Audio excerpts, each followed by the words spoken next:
السلام عليكم في مطبخ منال للطبخ والحلويات. إذا حبيتوا يوصلكم الوصفات ما عليكم إلا الاشتراك بالقناة.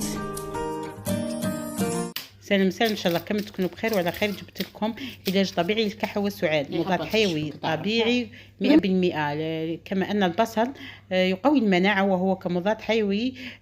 نستعمل هذا البصل الاحمر للكحه والسعال، لهم دايرين حاله والمتحور له داير حاله هذو الايامات. هذه الوصفه استعملت في الكورونا وكانت نتائج مفيده 100%. اروحي يا حبيبتي كقبضي هذا الحبه بصله كيما هذه البصله الحمراء، نحي لها الشبشوبه تاعها ولا الراس تاعها كيما حبيتي تسميه سميه هكذا، ونحي لها حاولي بالخدميت نحي لها هذيك البصله اللي كانت اللب تاعها.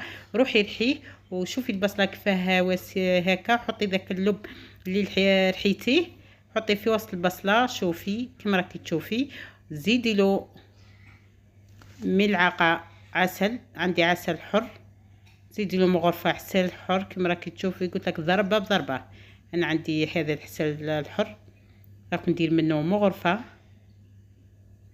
هكذا. زيديها لهذاك البصل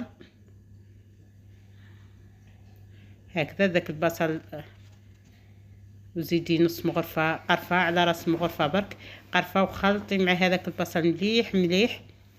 وهذه الوصفه مجربه قلت لك في وقت كورونا وكانت مفيده جدا. شوفي كيفاه تحصلي على هذه النتيجه. والكحه اللي راهي دايره حاله في الكبار والصغار يا حبيبتي، احنا عندنا راه في العائله راهي دايره حاله، العائله كامله راهي طايحه. عطيت لهم مغرفه منها.